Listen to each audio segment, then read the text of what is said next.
66-year-old Sharon Erikson loved being retired.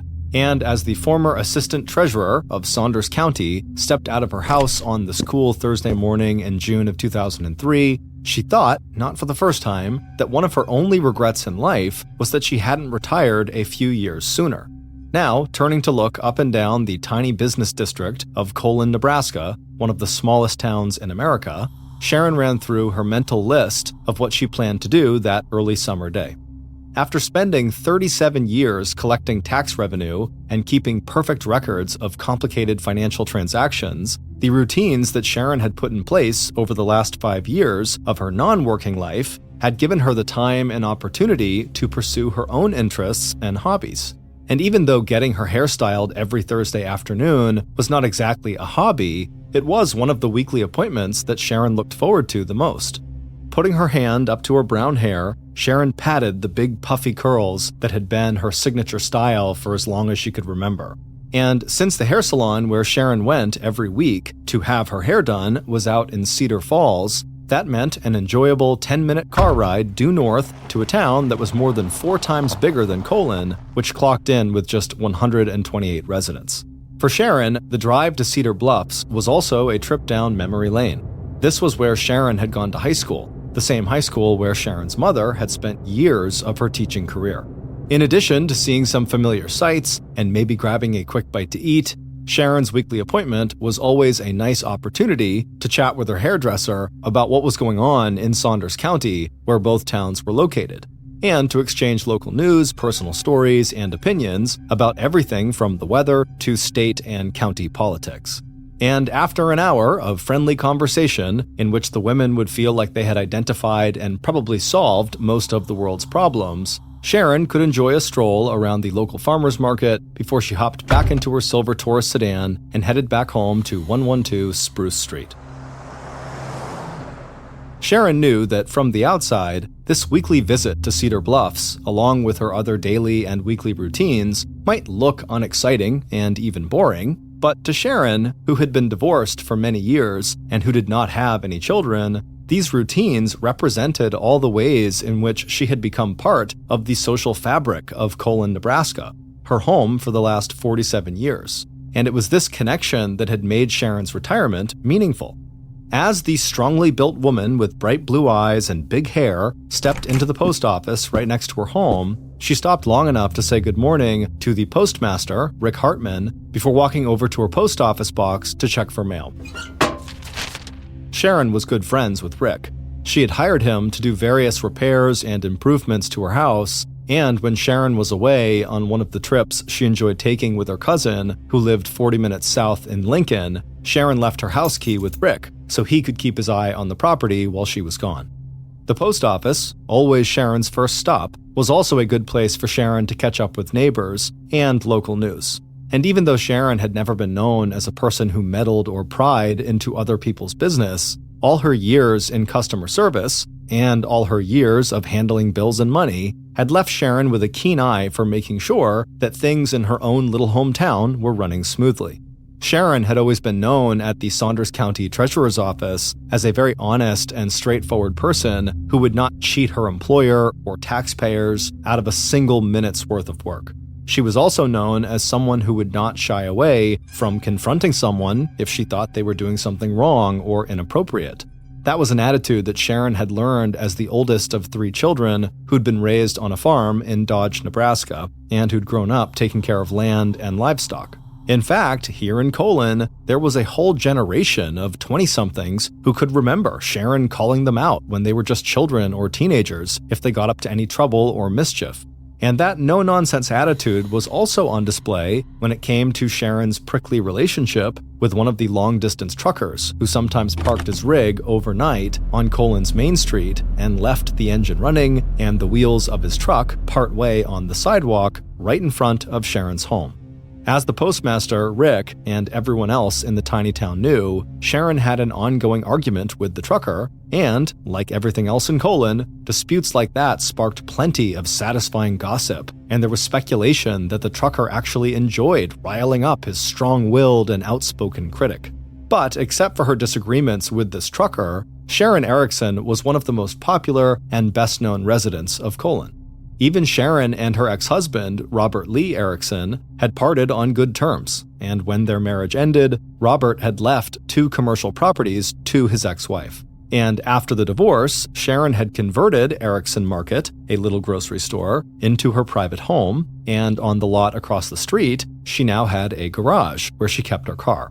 But it was what Sharon had done with part of the former grocery market that had won her a special place in the heart of her community.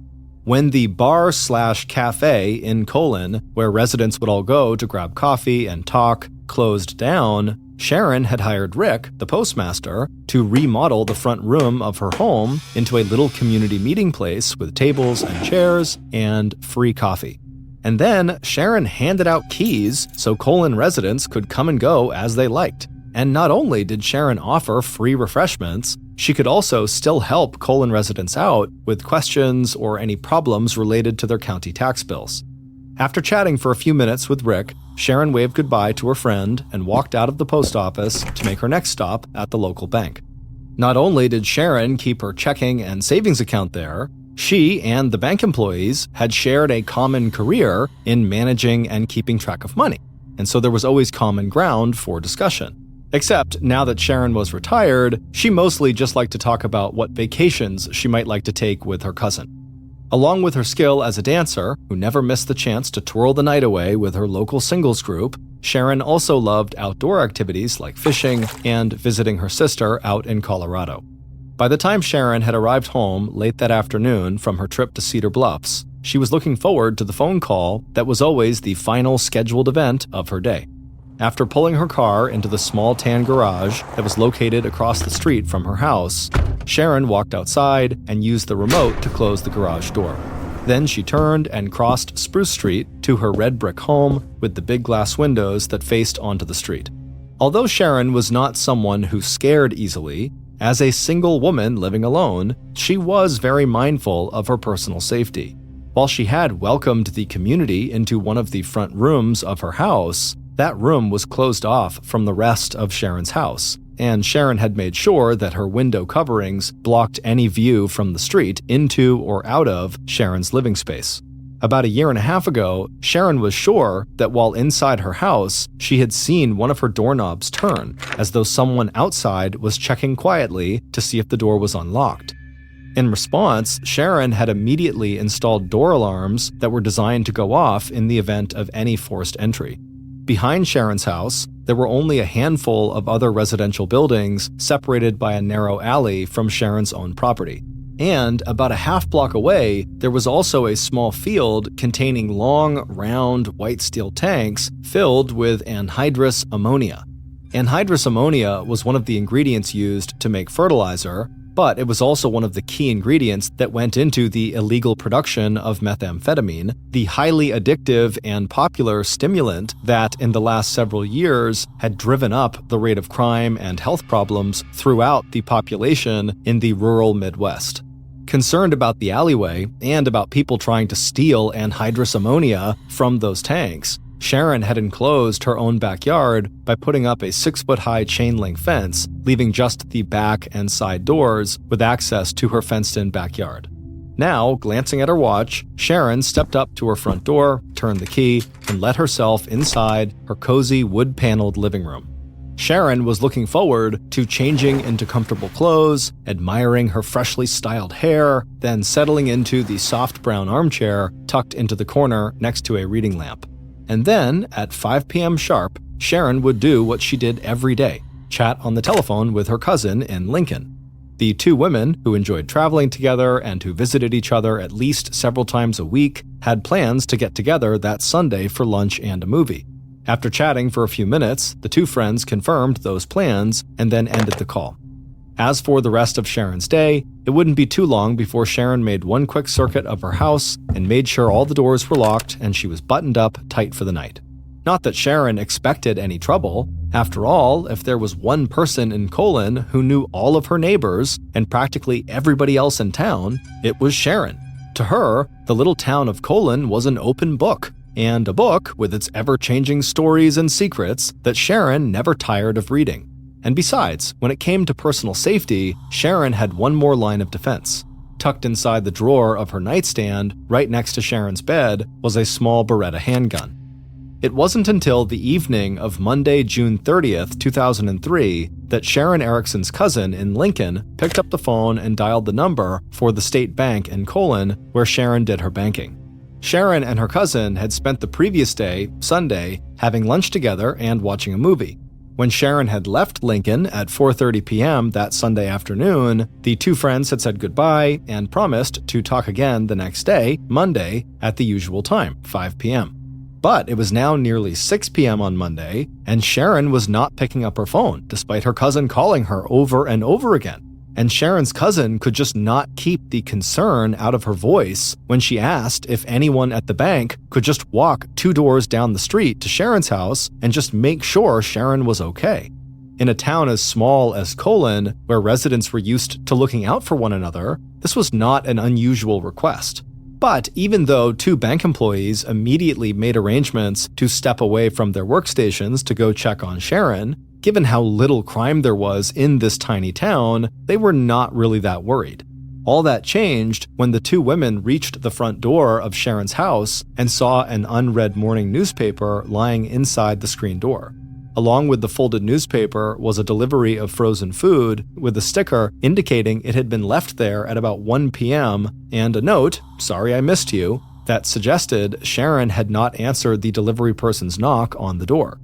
Even as their own knocks went unanswered, the 2 women from the bank were suddenly aware of the sound of a door alarm going off in the side or the back of the house. A minute later, and the women had called Sharon's friend and Colon's postmaster, Rick Hartman. Together, the 3 of them entered the unlocked front door to Sharon's house, their sense of neighborly concern quickly turning to worry and dread. One look into Sharon's empty bedroom, and that worry turned to fear. Sharon's bed was unmade, and on top of her nightstand, Rick saw an empty gun holster. The only other place left to search for their missing neighbor was Sharon's garage across the street. Grabbing the extra remote from its hook near the front door, it was only moments before Sharon's friends were watching the garage door slowly roll upward to reveal Sharon's silver Taurus. And there, right next to the car, lay the blood-spattered body of its owner, 66-year-old Sharon Erikson. And next to her body lay a small black Beretta pistol. By 7 p.m. on the evening of that Monday, June 30th, a little over 24 hours after Sharon had arrived home from her Sunday afternoon visit with her cousin in Lincoln, the street outside Sharon's home and garage was filled with flashing lights as sheriff deputies and medical personnel responded to the 911 call that Rick had made about 15 minutes earlier at 6:42 p.m.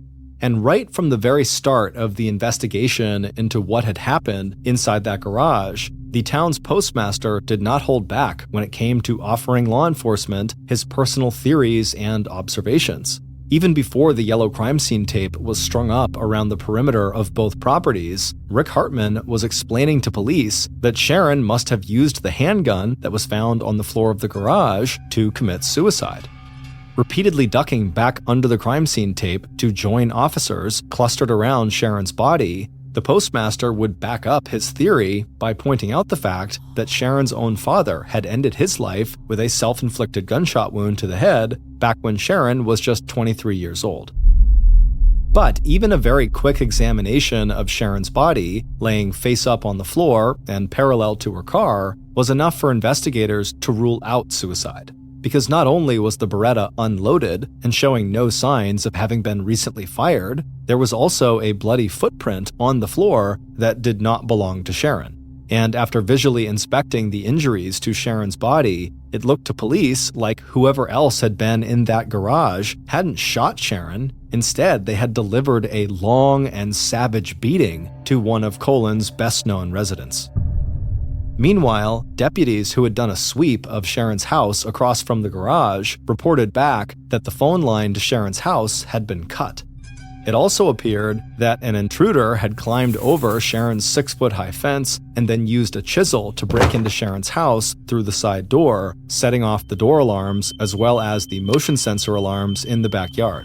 And even though Sharon's security system seemed to have worked, the actual alarms had not been loud enough for any of Sharon's neighbors to notice that Sharon's house had been broken into. Even as the Saunders County Sheriff's Department put out the call for assistance in the case to the Nebraska State Patrol, investigators on the scene noticed one more chilling detail about the crime scene. The shirt Sharon was wearing had been pulled up and her underwear was exposed. It now appeared likely that the first homicide in Colon in more than 40 years might also include a sexual assault.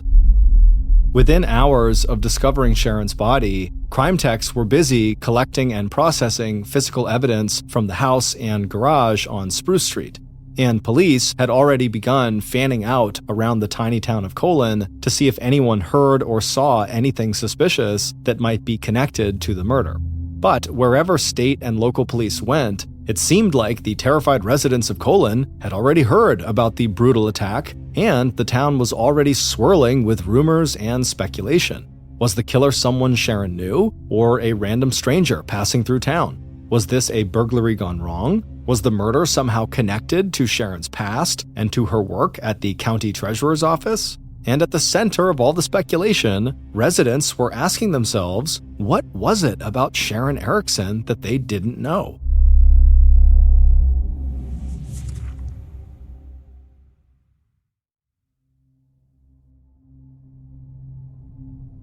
By Tuesday, July 1st, the day after Sharon had been killed, there was already one name at the top of investigators' list of possible suspects: Colon's postmaster and volunteer firefighter, Rick Hartman. In the absence of a husband or romantic partner who might have had a personal motive for killing Sharon, Rick appeared to be an exceptionally close friend of Sharon's, someone Sharon had entrusted with a key to her house, and someone who had helped her with improvements to her property.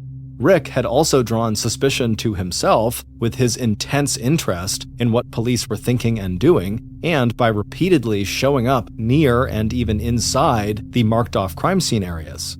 At the same time that police began to have conversations with Rick about his movements in the days leading up to Sharon's murder, investigators were also following up on another possible theory that Sharon's murder had been the result of a robbery gone wrong. Even though nothing of value seemed to be missing from Sharon's house, investigators were looking at the possibility that the break-in had awakened Sharon, who then confronted the robber with her unloaded pistol before fleeing from her house to the safety of her garage and the cell phone she kept inside her car. It was there that Sharon had been attacked and killed. But it wasn't long before both theories, Rick as murderer and robbery gone wrong, seemed to hit a dead end.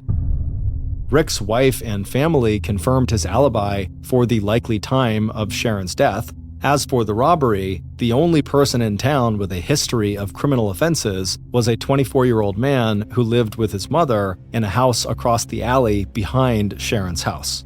But like Rick, James Mars also had an alibi for the time of the murder. He'd been out drinking with friends in the neighboring town of Wahoo before arriving back home, checking in with his mother, who was asleep on the couch, watching TV, and then going to sleep in his bedroom. Like everyone else in Colon who police would interview over the next 2 weeks, James knew Sharon, but his only real contact with her had been when he was much younger and would sometimes pick up a few dollars, helping her with yard work or shoveling her snow. Meanwhile, the autopsy report on Sharon's body, which was released to police 7 days after her murder, had confirmed police suspicions that Sharon had been sexually assaulted before she was killed. Unfortunately, the DNA samples that the medical examiner had collected from Sharon's body and clothing were not large enough to produce a DNA analysis definitive enough that police could use it to identify a possible killer. Police also came up short on other physical evidence. It appeared that the killer had not left any fingerprints or any trace of his own blood or tissue either inside Sharon's house or garage, or on the unfired gun that was found near Sharon's body. With James Mars and Rick Hartman on the back burner as suspects in this case, police turned their attention to 2 other possible leads. After hearing about the arguments that Sharon had had with the trucker who sometimes stopped over in Colon, investigators hopped into their service vehicles and drove throughout Saunders County, asking at gas stations and truck stops about a man with a red rig that had an eagle on its front license plate. At the same time, investigators were spending hours tracking down any possible link between Sharon's death and the drug trade. specifically whether Sharon might have been killed because she witnessed someone stealing anhydrous ammonia, the key ingredient in meth, from the tanks located half a block from her house. But almost 3 weeks after Sharon's murder, both of those leads had dried up too. That's when the trucker, unaware that there was an all-points bulletin out for him and his rig, passed through Colon again. But when he was stopped and questioned by investigators, the trucker presented gas and travel receipts that showed he'd been out of state at the time of Sharon's murder. By then, investigators had also failed to turn up any connection between Sharon's murder and the operators of any local meth labs. By late July, almost 7 weeks after Sharon's murder, state and local investigators were no closer to finding Sharon's killer than they had been on the evening her body had been found sprawled out on the floor of her garage. And even as the residents of Colon were becoming more and more desperate for answers, the only thing detectives had left to do in a case that was quickly starting to go cold was to send the DNA evidence collected from Sharon's body and clothing to the crime lab at the Nebraska State University Medical Center for more advanced and sophisticated testing. Investigators also circled back to Colon's postmaster, Rick Hartman, raising the possibility that his alibi was not so solid after all. And as the cornfields surrounding Colon, Nebraska ripened over the course of that hot Midwestern summer, the rumor mill inside the little town had also heated up.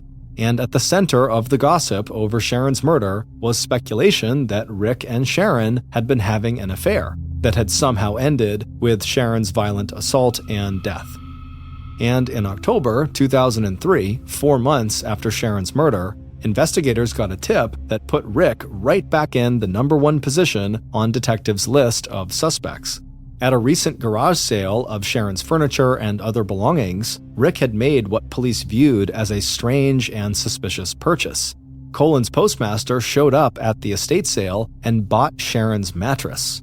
When Sharon's sister had confirmed that sale to investigators, their first thought was that maybe Rick wanted to get rid of the mattress because it contained traces of his own DNA that could link him to Sharon and to her murder. After again denying any involvement and explaining that he bought the mattress for use in his family's spare bedroom, Rick finally agreed to provide police with his fingerprints and hair samples. He also agreed to take a polygraph test, but the results of that test were inconclusive. Still, with no hard evidence that linked Rick to the crime, investigators had to let Rick go and admit, at least for the time being, that their investigation into Sharon's murder had ground to a halt. It would be another 6 months after that interview and 10 months after the discovery of Sharon's body before investigators finally got the breakthrough in the Sharon Erikson homicide that they'd been hoping for. In April of 2004, detectives received a call from the Nebraska State Crime Lab. Using a single sperm cell they had found on Sharon's clothing, scientists at the state lab had been able to isolate a complete DNA profile of Sharon's presumed killer. And to the shock of everyone who had been involved in the investigation, that profile did not match the DNA submitted by the detective's #1 suspect, Rick Hartman. Still, the new evidence breathed life and hope back into the Sharon Erikson homicide investigation, and soon detectives were once again poring over every one of the 200 interviews and 500 pages that made up the case file to see if there was anything they might have missed back in the summer of 2003. And within days, police had launched a DNA dragnet, spreading out across Colon and other areas of Saunders County to collect DNA samples from people whose names they had found listed in previous interviews, and sending each of those samples straight back to the Nebraska University Crime Lab. And just 3 weeks later, by the end of April 2004, 10 months to the day after Sharon's murder, investigators got another call from the crime lab. One of the DNA samples they had just tested was a perfect match to the killer who had left their DNA on Sharon's clothing. For the 128 residents of Colon, the name on that report would change everything they thought they knew about each other. And for years to come, Sharon's beloved hometown would become a place where people locked their doors, looked over their shoulders, and questioned the basic goodness of human nature. Based on what investigators would discover from a review of Sharon's murder file, coupled with that DNA evidence, here is a reconstruction of what police believe happened to Sharon Erikson in the early morning hours of June 30th, 2003. On the afternoon of Sunday, June 29th, while Sharon was spending the day with her cousin in Lincoln, Sharon's killer was also spending the day with their family. But unlike Sharon, whose golden years of retirement had capped a long and successful life of hard work and close friendships, on that particular day, the killer's feeling of everything going wrong in his life seemed to get worse with every passing hour. And by 1:45 a.m. on the morning of Monday, June 30th, the killer found himself standing outside the 6-foot-high fence that encircled the backyard that belonged to Sharon Erikson, a single older woman who appeared to have at least one thing the killer really needed, and that was money. But over the last few hours, the killer had gone from feeling depressed about his life to feeling both angry and excited, like he was finally capable of taking steps that would change things for the better. Looking at the fence, the killer felt like he could easily climb over a barrier that was twice as high, and he didn't need a weapon to make his plan work. He'd already cut the telephone line, and all he needed now was the chisel inside his pocket that he could use to get inside that treasure box of a house. And just a minute or two later, the killer was dropping quietly onto the grass of the backyard and heading to the narrow space between the fence and the side door. And as he did this, the motion detector lights in the backyard switched on. And as soon as the killer had pried loose the door and then used his boot to kick the door open so he could slip inside, he began to hear the sound of the door alarm going off inside the house. The staccato bleat of that alarm was loud enough to wake Sharon from a sound sleep. Sitting up in bed, Sharon immediately understood that alarms were going off, and so she reached for the phone on top of her nightstand. Even before she had put the receiver to her ear, she had punched in 911. But instead of hearing the police operator at the other end of the telephone line, all Sharon heard was silence, no matter how many times she kept punching in those 3 emergency numbers. Dropping the phone and switching on her bedside lamp, Sharon jumped out of her bed, opened the drawer of the nightstand, and pulled out the holster where she kept her pistol. Even though the gun was not loaded, the Beretta felt solid and heavy in Sharon's hand. Dropping the holster onto the tumbled sheets, Sharon wrapped both of her hands around the grip of the gun, and when the intruder stepped inside her bedroom a moment later, Sharon was there, waiting, gun pointed straight at his chest. But as soon as Sharon saw the face of her intruder, her eyes widened and the gun dropped a few inches as a burst of anger ran through Sharon's body. Yelling at the man in front of her to get out of her house, to leave and never come back, Sharon stepped forward to close the distance between them.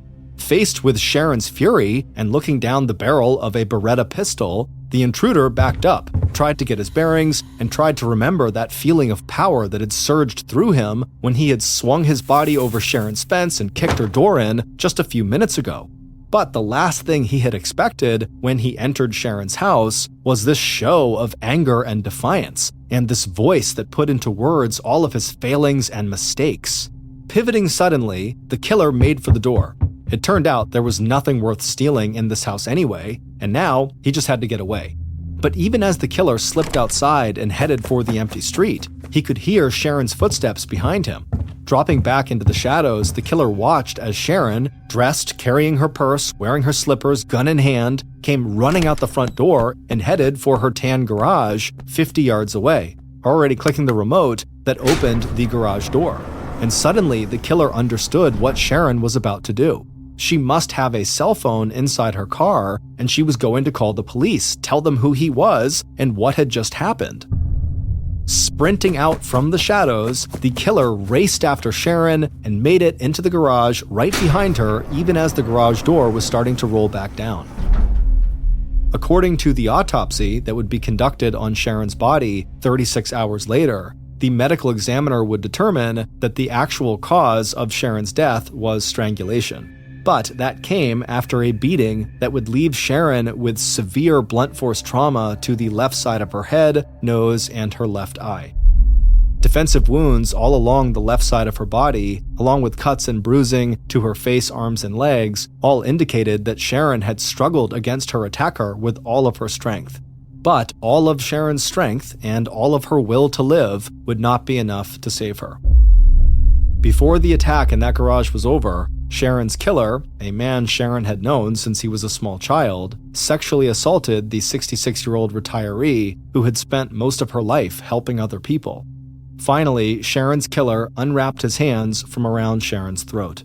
But when he looked down at his victim, Sharon's killer was shocked to find that Sharon was still alive. Exhausted, 24-year-old James Mars, who had been one of the teenagers Sharon had once scolded for getting into mischief, climbed to his feet. Stepping onto Sharon's chest and neck, he could feel her ribs and the bones in her neck start to break under the weight of his boots.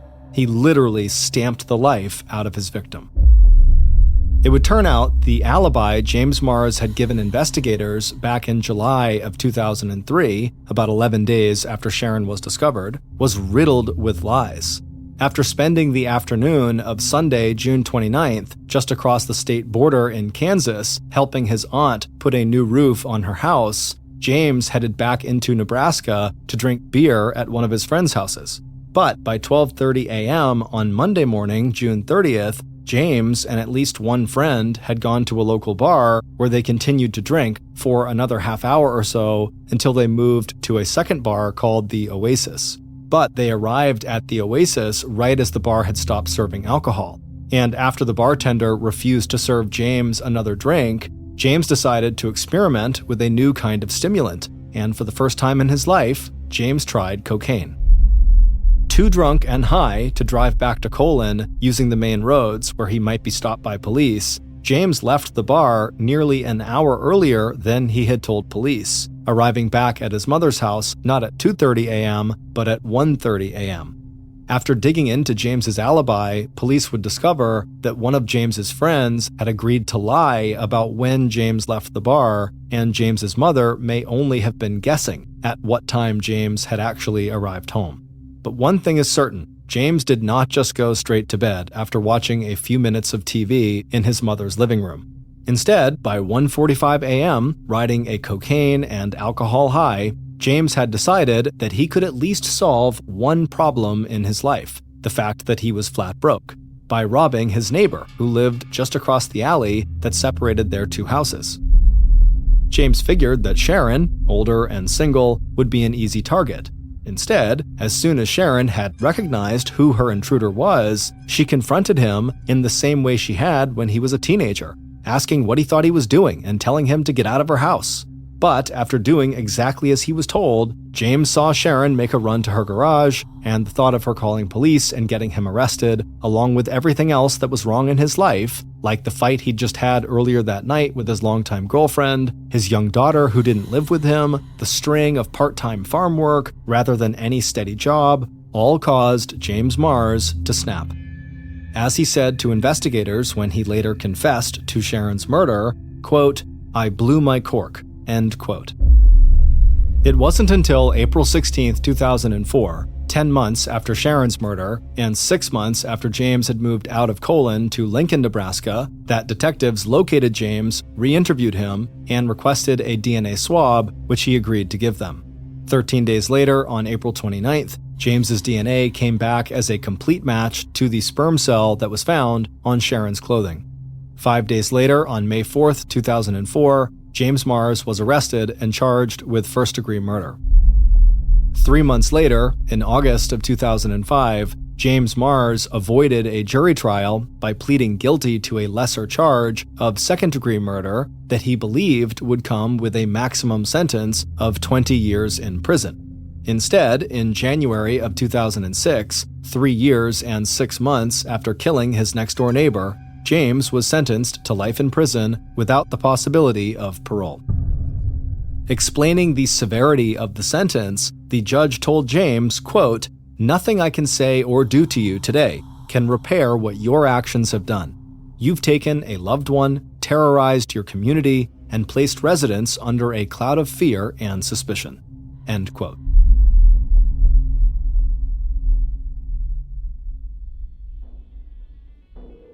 In 1990, 31-year-old John O'Brien was a landscaper in a town just outside of Chicago, Illinois.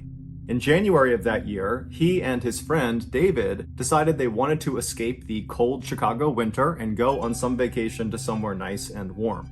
And so they decided to book a trip to the very sunny Caribbean islands of Trinidad and Tobago. They left for their trip just a couple of days later, which was believed to be January 8th or January 9th, and the hotel they were staying in was right near the airport in Trinidad. So they land in Trinidad, they get off their plane, they make their way out of the airport, they go to their hotel, they drop their luggage, and then they headed out to explore the town. And over the next couple of days, they not only explored Trinidad, but also the island of Tobago, which was a 4-hour boat ride away. And they had great food, they saw some really cool attractions, and just overall, they had a chance to relax in the warm weather while all their friends back home were freezing in Chicago.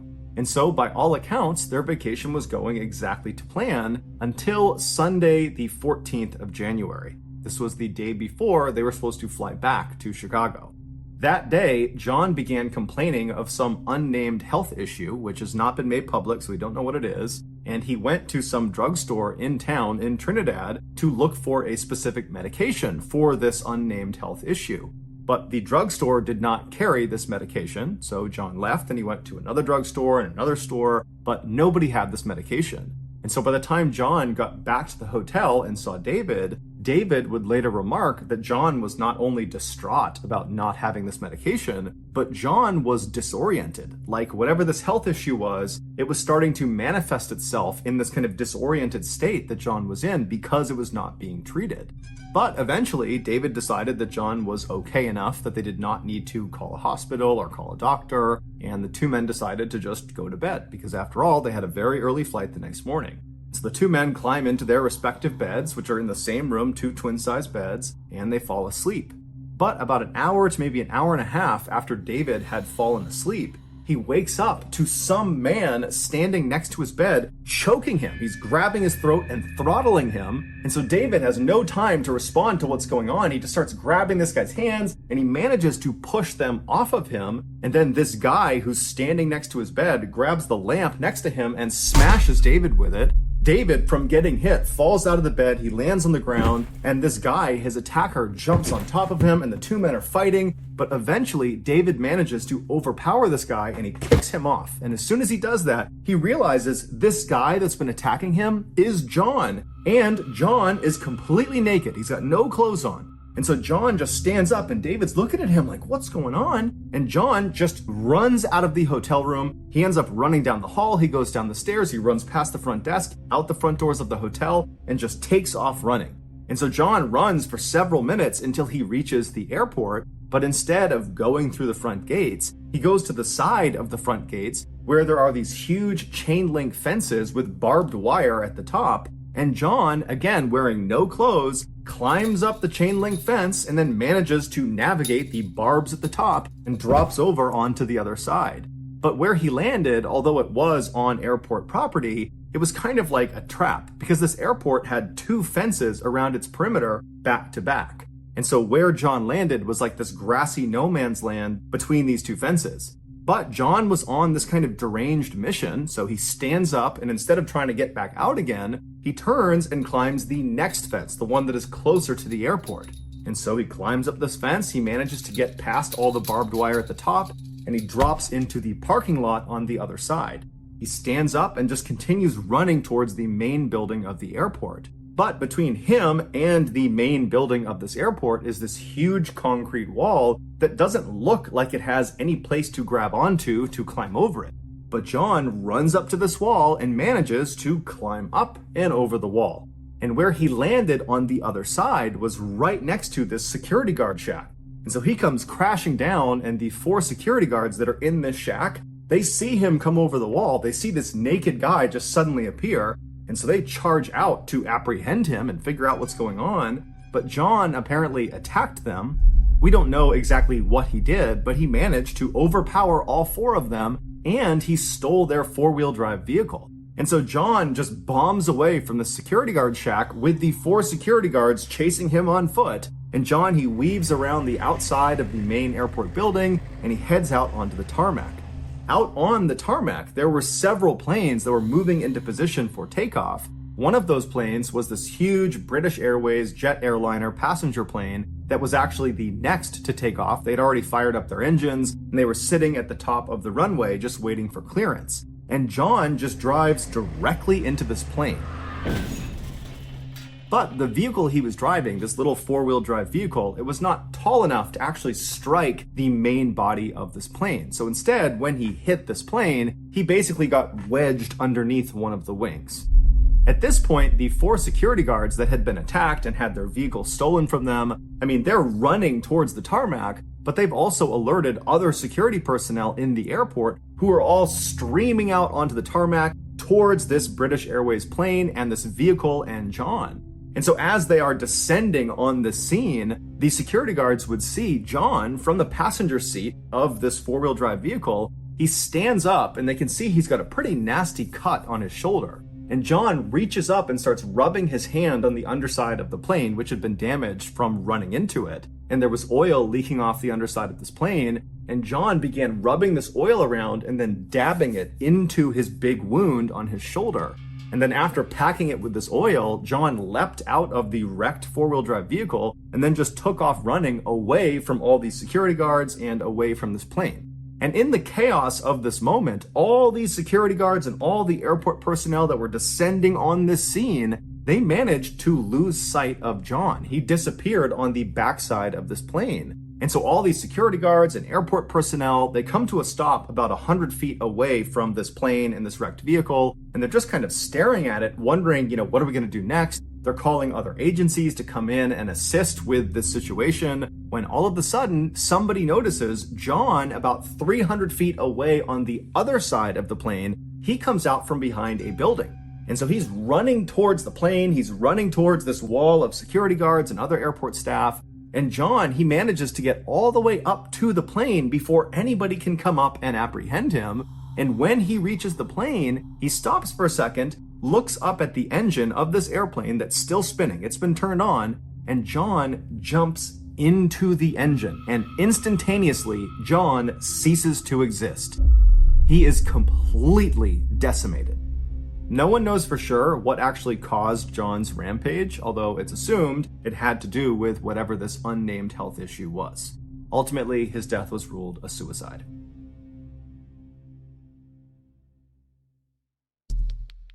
Our next story is called Diuretic.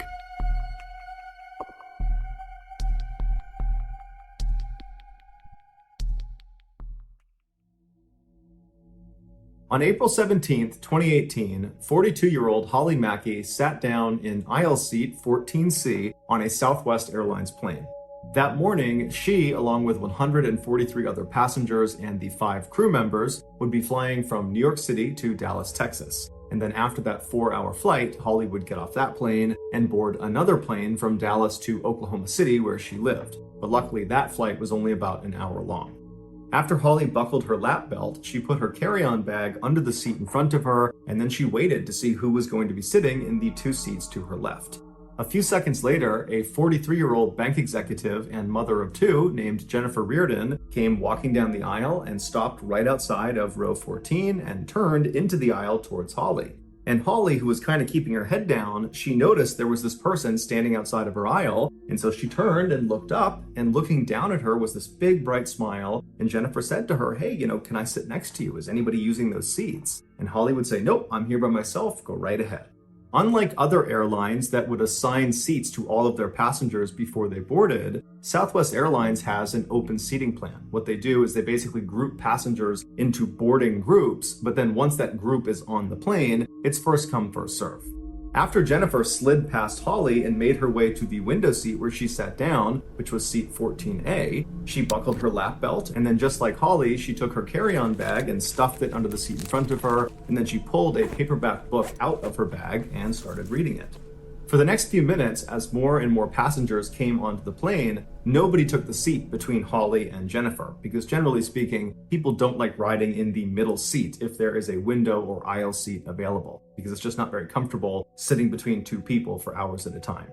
But eventually, the only seats left were middle seats. And at some point, this preteen girl who had her head buried in her phone, she comes onto the plane and she works her way down and she stops outside of row 14 and she very politely asks Holly if she can sit between her and Jennifer. And Holly says, absolutely. And so this girl slips past Holly and she sits down in seat 14B. She puts her lap belt on, she takes her carry-on, puts it under the seat in front of her, and then she just goes back to looking at her phone. Now that all of Holly's seatmates had arrived and she would not need to be getting out of the way for more people to come into a row, Holly kind of relaxed for a minute and she pulled out her iPad and she began scanning through the news as she waited for the plane to finish boarding. After all the passengers had been seated, one of the flight attendants closed the airplane door, and then they grabbed the microphone and welcomed everyone aboard the plane and thanked them for choosing Southwest Airlines. And then they reminded everyone on board to make sure their seatbelt was fastened, that their tray was in the upright position, that their seat was upright as well, that they had stowed big electronics. And then with the help of several other flight attendants, they went over some basic safety procedures in case of a mid-air emergency. Most of the passengers on this flight were really not paying attention to the safety brief. They were trying to sleep, or they were stowing their stuff, or they were sending one last text message. But Holly, on the other hand, she was paying careful attention. Now, this wasn't totally unusual for her. She was generally safety conscious, but for some reason on this flight, she just had a sense that something bad was about to happen. There was this deep sense of foreboding that she normally didn't feel on flights. And so she found herself really carefully paying attention to these procedures in case something did go wrong. After the brief was over, the attendant who was holding the microphone thanked everyone for listening and then said, sit back, relax, and enjoy your flight. But Holly couldn't do that because, one, she really did have this weird sense that something was off about this flight, that something bad was going to happen, and she just didn't know why. And then number two, she remembered that she had drank this huge cup of iced coffee before she boarded the plane, and so now she really had to use the bathroom. But the plane had already begun taxiing over to the runway, and an attendant had told her she had to sit down. You can't go to the bathroom now. You gotta wait until we're up in the air. And so Holly, who was now feeling very mentally and physically uncomfortable, found herself kind of anxiously looking to her left out the window as the plane continued to taxi to the top of the runway. And then once the plane was set, it paused for a second, and then the engines fired, and Holly and the girl next to her and Jennifer all got sucked back into their seat as the plane began hurtling down the track. And so Holly, the girl, and Jennifer, they're all turned, they're looking out the window as the plane is just bombing straight ahead. They're watching the airport kind of disappear out of view, and then they feel the plane begin to get lift, and then they take off. As the plane rapidly ascended, Holly turned away from the window and just sat back and closed her eyes and was just picturing that moment when they reached their cruising altitude, and she would hear that chime in the cabin, and then the captain would come on the intercom and say, we've reached our cruising altitude, it's now safe to get up and walk around, at which point Holly was going to run to the bathroom. And so when the plane finally got to a point where Holly felt like they were starting to level out, they probably were going to be at their cruising altitude soon, Holly preemptively undid her seatbelt and turned to face the aisle, getting ready for that chime in the cabin so she could get to the bathroom as soon as possible. But that chime didn't happen. Instead, when they reached their cruising altitude, the captain came on the intercom and she would tell everyone that they had reached their cruising altitude, but no one can leave their seats yet. They were expecting some fairly rough air, some turbulence. And so Holly was totally frustrated and disappointed, and she let out this audible grunt out of frustration. And Jennifer, who had her head in her book, she hears this grunt, and she turns to look at Holly to make sure she's okay. And at the exact same time, Holly found herself kind of looking down and turning towards the window to look out the window, and she made eye contact with Jennifer. And immediately Holly recognized that Jennifer thought something was wrong with her, and she was kind of looking at her to make sure she was okay. And Holly just goes, I really have to go to the bathroom. And so at this, the two women kind of laughed about Holly's plight because it was kind of funny that she desperately needed to go but wasn't allowed to. And so eventually Jennifer just said, I'm sure they'll let you go soon. And then Jennifer went back to her book, and Holly went back to anxiously waiting to use the bathroom. And the girl sitting between them did not care at all. She was not listening to them. She didn't care. She had her head buried in her phone. After several minutes, Holly started to worry that it might be a while before she was allowed to get up and move around, because she's looking at the flight attendants and they're all buckled into their jump seats and they were hitting some turbulence. And so Holly's thinking, okay, I got to do something to take my mind off of this discomfort. Not only the physical discomfort of needing to use the bathroom, but also that strange foreboding. It just was not going away, and she didn't know what it was, but she just had the sense that something bad was going to happen. And so Holly decided she would do some work. And so at 11:04 a.m. Eastern, she reached down below the seat in front of her and began fishing around in her bag for her laptop. Before she could grab it, she heard two deafeningly loud sounds in rapid succession. The first was a popping sound that came from outside of the plane near the left wing, and the left wing was right outside of their window. And then she heard this whooshing sound that went through the entire cabin. It was like a high-powered vacuum. And then the entire cabin became freezing cold as the plane banked hard to the left. After all this happened, in this fraction of a second, Holly sat up, and it was like she was immediately in shock. She's looking out across the other seats, and she sees all those oxygen masks have deployed from the ceiling. People are screaming, the attendants are running up and down the aisle trying to help people put their masks on as the plane is hard banking to the left. And Holly just kind of robotically reaches out and grabs the mask right in front of her, and she tries to put it on, but despite having listened intently to the safety brief, it was like her hands didn't work, and she couldn't get the band to extend long enough to put it over her head. And so she's fumbling with this mask, still in shock. She can't believe this is actually happening. This is how she's gonna die. And then it's like she snaps out of it and she forgets about the mask, and she turns left to make sure the girl and Jennifer were okay. And what she saw was absolutely horrifying. That popping sound she heard outside of the plane was the sound of the engine underneath the left wing exploding. And when it detonated, the cowling, which is the outside of the engine, it kind of protects the engine, it broke apart. And one of the pieces of this cowling flew and hit the side of the aircraft, and it struck the window of row 14, Holly's row. And when it did that, it shattered the window completely, causing an explosive decompression of the cabin. When even a small hole opens up in a plane flying miles above the earth, that hole will create hurricane-like forces inside of the cabin. And so anything that is not completely anchored down, including people, will get sucked out of that hole. And in this case, that's what happened. When that window broke open, Jennifer, who was sitting closest to it, was immediately sucked through the window. Now, she was not completely ejected because her seatbelt kept her from going completely out the window, but her entire upper half was now wedged outside of the plane.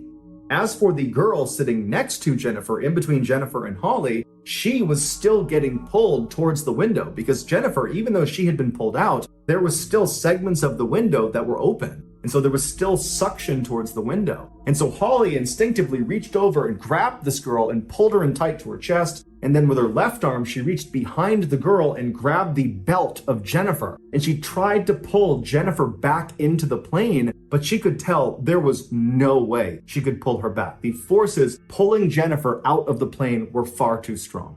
Holly remembers thinking, someone is going to know this is happening. There's got to be a sensor or something. The flight crew has got to be aware that a person is getting pulled out of the plane.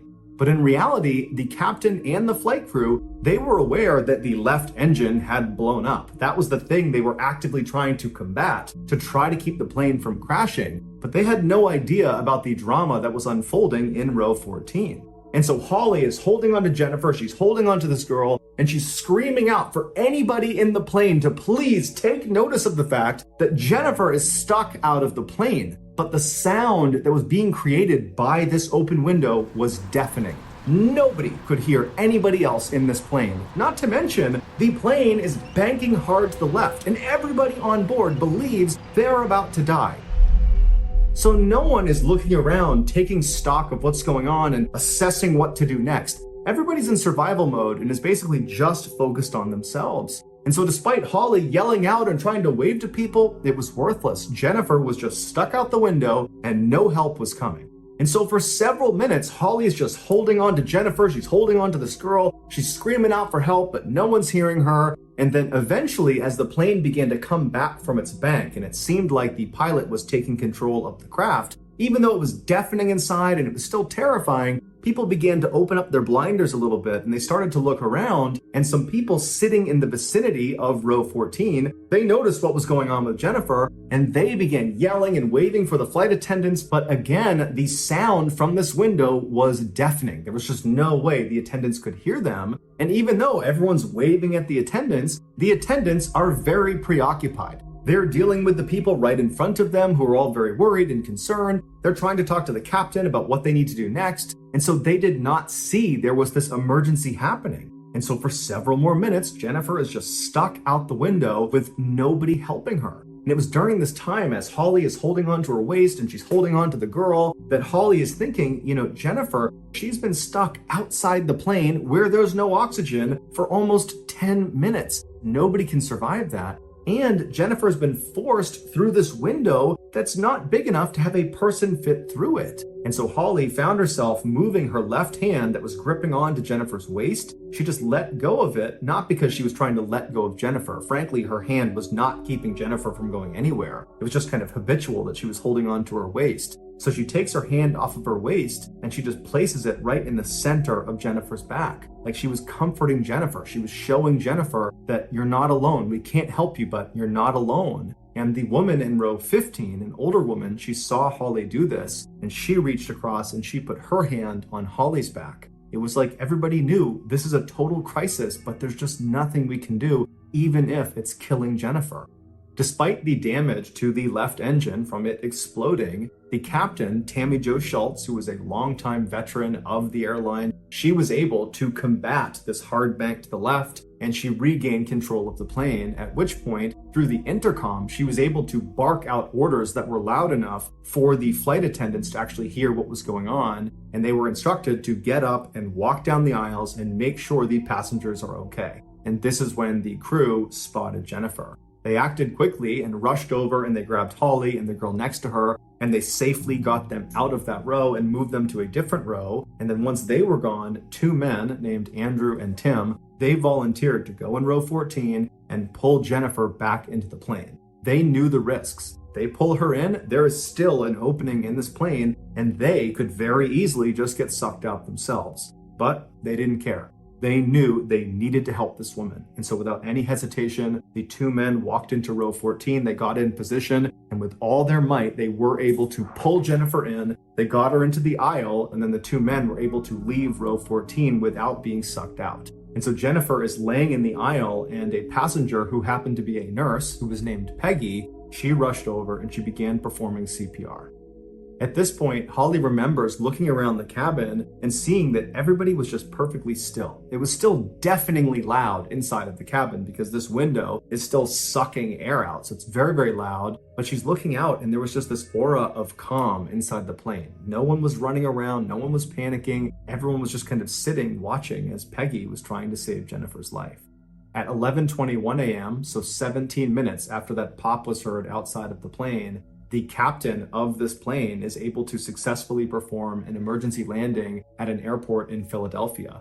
And as soon as they touched down on the runway, the captain had already coordinated with a medical team who was standing by, and they rushed on, they grabbed Jennifer, they rushed her out, they got her to the hospital, but unfortunately she didn't make it. She died from blunt force trauma from having been forced out of that window. It was just too small and it happened too suddenly and it killed her.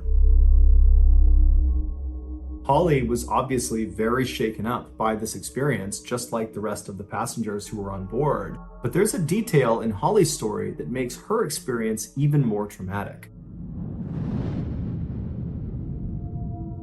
On the morning she got on this plane, she arrived at the airport fairly early, she had a big coffee with her, and she got in line for security. So as she's going through this line, she's drinking this huge coffee, and then when it's her turn to actually go through the scanners, she finishes this coffee, she throws it away, she goes through security, and by the time she's on the other side, she's now late. And so she runs all the way to her gate, and when she boards, her boarding group has already gotten on. And so all the seats that she liked to take, those are already gone. She liked to sit towards the front of the plane because she liked to be one of the people that got off the plane first once they landed.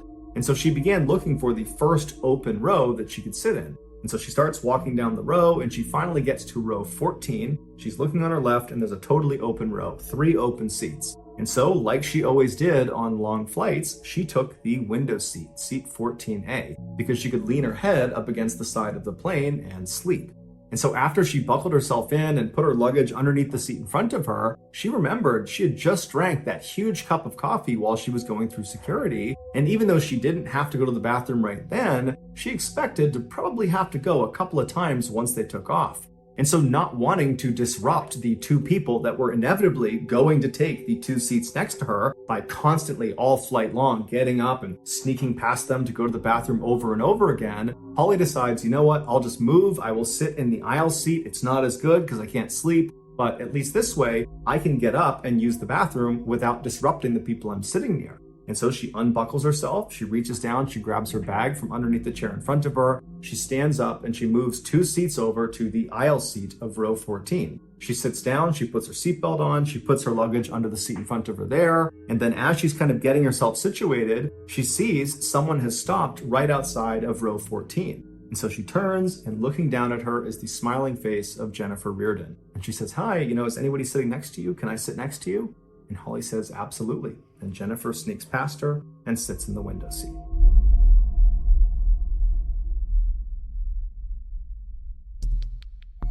The next and final story of today's episode is called Legendary Lifeguard.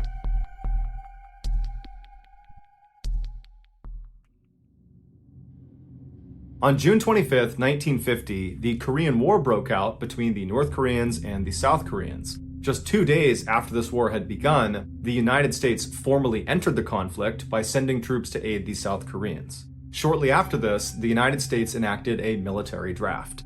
A military draft is the forced enlistment of civilians into the military. In the Korean War, the way Americans were chosen was in a lottery, and if their name was called, they would have to stop whatever they were doing in the civilian world and immediately go serve their country, and if they refused, they would go to jail.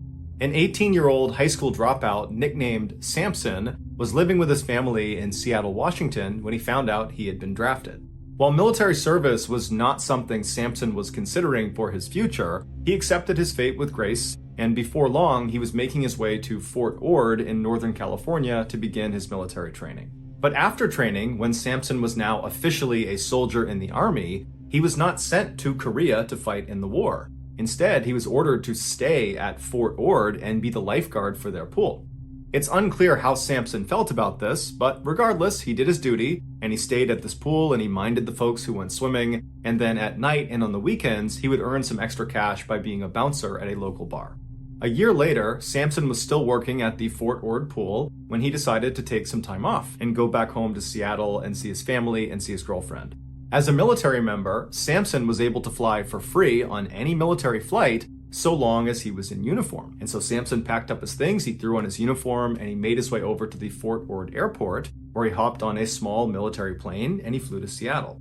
A few days later, on September 30th, 1951, Samson said goodbye to his family and to his girlfriend, and then he put his uniform back on and made his way to the Seattle airport. When he got there, he saw there was only one military plane that was flying from Seattle all the way down to Fort Ord. And this plane was a World War II era dive bomber that only had enough space for one person, the pilot. Samson had to get back to Fort Ord that night because the following day he had work, and in the Army you can't just not show up for work. But Samson didn't have enough money to buy a civilian plane ticket to take a civilian flight down to Fort Ord. So he was in a tough spot. And so he approaches this pilot of this dive bomber plane, and he says, hey, can I just cram into your radar compartment in the back of your plane? And the pilot, whose name was Anderson, immediately said, no, that's a terrible idea. It's not meant for passengers. It's barely big enough to fit inside of. You could get badly hurt in there. But Samson was adamant that he had to get back that night, that he'd be in so much trouble if he didn't. And he kind of appealed to Anderson and said, look, you're in the military. You get it. I have to get back there tonight. Can you please make an exception and just let me hitch a ride in the back of your plane? And so finally, against his better judgment, Anderson caves and he says, okay, Samson, you can come with me. And so a little bit before 4 p.m. that afternoon, Samson eagerly went around to the side of the plane. He opened up a side hatch and he crawled inside of this very tight radar compartment. And once he was tucked up inside, Anderson walked around and he closed the hatch behind him. And then Anderson got in the cockpit and began preparing the plane for takeoff. A few minutes later, the pair was careening down the runway, and right as the plane began to experience lift and was going up into the air, the side hatch of the radar compartment where Samson was suddenly flew open. The big issue with this now open door in the radar compartment was not that Samson, like in the movies, would get sucked out this door out to his death, although if he wasn't careful, he totally could fall out of the door. No, the real problem with this now open door had to do with oxygen levels. At their cruising altitude, where the majority of their flight would be spent, there wasn't enough oxygen in the air to sustain human life. And so as soon as Anderson powered up that plane and began preparing it for takeoff, he began pumping oxygen into the cockpit and also into the radar compartment space. This is done specifically to compensate for the lack of oxygen up at that cruising altitude. But with Sampson's door now wide open, all that extra oxygen that was coming into that space to keep him alive is now just being sucked right out the door into the atmosphere, which meant if Sampson couldn't find a way to shut that door, he would eventually pass out and suffocate to death. Sampson, who was fully aware of this fact, immediately jumped into action by anchoring his feet and legs around the stanchion in the middle of this compartment space, and once he was fairly secure, he began extending his upper body out of the plane to try to grab onto the handle to try to shut it. But once he was holding onto that door handle, he's now halfway out of the plane, he could not get it to shut. The wind was so strong it was pinning the door open. And so for the next several minutes, Sampson desperately is trying to get this door shut, but it's not working. And so eventually he retreated back into the plane and went all the way to the very back of the radar compartment space and tucked himself up behind some equipment. Because this was not an area where passengers were supposed to be, there was no way to communicate with the pilot. He could not tell Anderson that he was dying back here. And so he just sat there and prayed.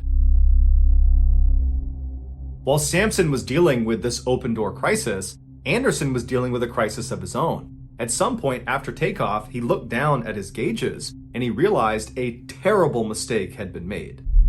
There wasn't enough fuel to get to Fort Ord, and where he was discovering it, where he was out over the water, there wasn't enough fuel to even turn around and go back to Seattle. And so Anderson grabs his radio and he tries to call out to these surrounding airports to see if there's anywhere he can just emergency land this plane, but all he hears is silence. It would turn out his radio equipment just happened to fail right at this moment. And what also happened to fail right at that moment was Anderson's oxygen supply. It had nothing to do with Sampson and the open door. Anderson just also suddenly was without oxygen. And so Anderson knew he had to get to a lower altitude as fast as possible because he would eventually pass out and crash the plane. And so he went into a very steep dive and began going down and realized he needed to try to land this plane in the ocean now. There was no way he could get to an airport. And so he's burning down towards the water, and as they're coming down in altitude, there was more oxygen in the air. And so Sampson, who had eventually passed out from a lack of oxygen, is suddenly revived with all this additional oxygen as they're going down. And so Sampson comes to and he looks and the door is still wide open, and all he can see is the Pacific Ocean burning up at him. He only had a few seconds to grab onto the stanchion in the middle of the space he's in before they impacted the water. Miraculously, Sampson survived the impact, but immediately he was faced with another life and death situation. Because this door was wide open, the freezing cold water began pouring inside, flooding the space. And so Sampson tried to swim his way out, but the power of this water coming in was too strong, and so he had to wait until the space completely flooded before he swam out and then swam up to the surface. Once he got to the surface, he's looking around and the water's incredibly choppy, and it's very foggy. He can barely see anything. He's looking around for Anderson, not really sure what happened to him, and he looks down the plane towards the front of the plane, and he sees Anderson climbing out of the cockpit. He looks badly beaten up, but he's alive, he's okay. And so Sampson yells to him, and the two men link up, and they're able to pull two life rafts out of the plane. And so both men, they get into each of their rafts right as this plane sinks down below the surface. And so Anderson and Sampson begin looking around, wondering what they're going to do, but it's so foggy, they can't see land in any direction. They can barely see 10 feet away from themselves. And so Anderson thought they landed maybe 2 or 3 miles off the coast of California, but they weren't really sure. So Anderson pulled out his compass, he looked east and said, let's just start paddling. The men had crashed about 2 miles off the coast of Point Reyes, California, which is this big protected shoreline that's about 150 miles north of Fort Ord. And this particular stretch of water that these two men had found themselves in was a known breeding ground for great white sharks.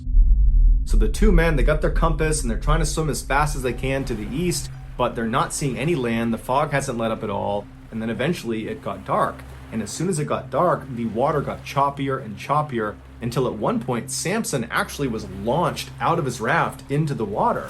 He turned around and saw his raft, but it was being pulled away by a current faster than he could swim to it. And so Samson yells out for Anderson, who sees him in the water. Anderson tries his best to paddle over and save Samson, but the current was too strong, and before long, Samson watched as Anderson just disappeared into the fog. Now, Samson was all alone in the middle of the night. He couldn't see anything. There's no land anywhere. He doesn't have the compass. Anderson had the compass, so he has no idea which direction is what. He's in a shark breeding ground, and now he doesn't have his life raft. And so Samson did the only thing he could do, which was pick a direction that he believed was east and start swimming.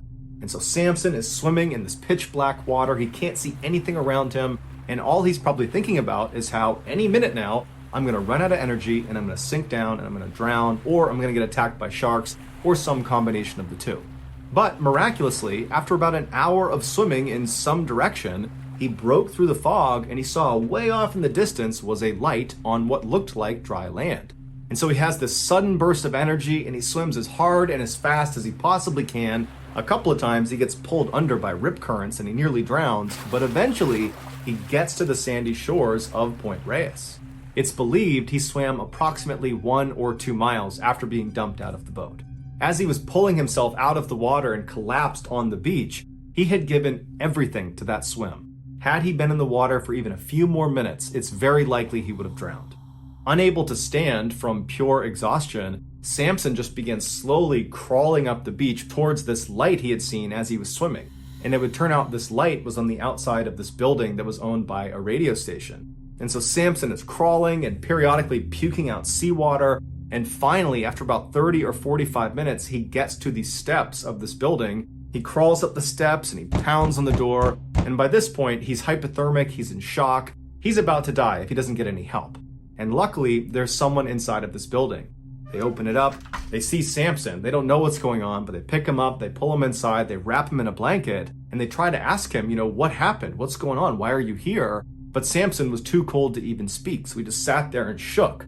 And so finally, this employee just called the Coast Guard that had a station very close to where they were. And a few minutes later, the Coast Guard shows up, they take Samson, and they rush him to their station house where they were able to give him medical treatment, which saved his life. It was also at this Coast Guard station where Samson was reunited with Anderson, who had also managed to make his way to shore alive.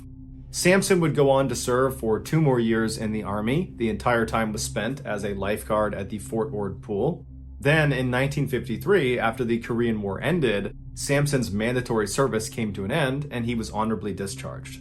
Samson would go on to become one of the most successful and well-known actors and producers of all time. He has won hundreds of big awards, including 4 Academy Awards and 4 Golden Globe Awards. Samson's real name is Clint Eastwood.